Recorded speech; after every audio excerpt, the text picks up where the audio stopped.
তো গাইস দেখতে পাচ্ছ কত সুন্দর লাগতেছে, একবার ফিনিশিং ভাবে লাগিয়েছি। এই ছোট্ট বেন পাইপটা আমি কিনেছি, এটা হচ্ছে ডুক 390 বা ডুক 250, এটাই লাগালে পরে হয়ে যাবে। আর তোমাদেরকে একটু আমি আওয়াজটা শোনাই, এটাকে নিউট্রাল করতে হবে গাইস, নর্মালি তো ব্যাস নিউট্রাল হয়ে গেছে।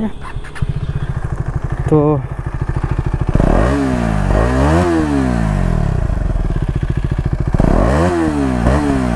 আর না ভাই, সামনে বিএসএফের ক্যাম্প আছে, এইটুকুই এনজয় নাও।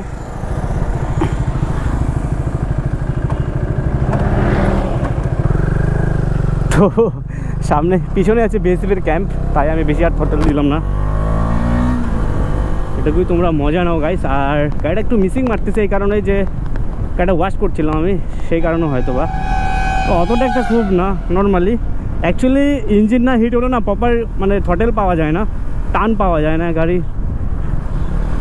আর দ্বিতীয়ত একটু অয়েলটার কারণে ব্রেকটা একটু কম ধরতেছে,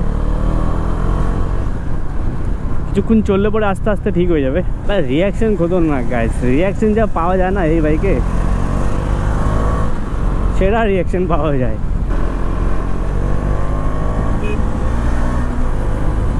তাহলে কতটা চাপিয়ে দিয়েছে আরে কাকা, না দেখে না ইয়ে করে হুট করে পিছন থেকে গাড়িটার হাতটা দেখিয়ে দেয়।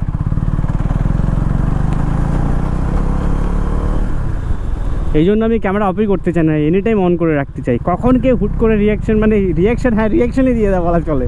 সুন্দর সে একটা রিয়াকশান আছে, টুক করে অ্যাক্সিডেন্ট হয়ে যাবে, বাস মায়ের ভোগে।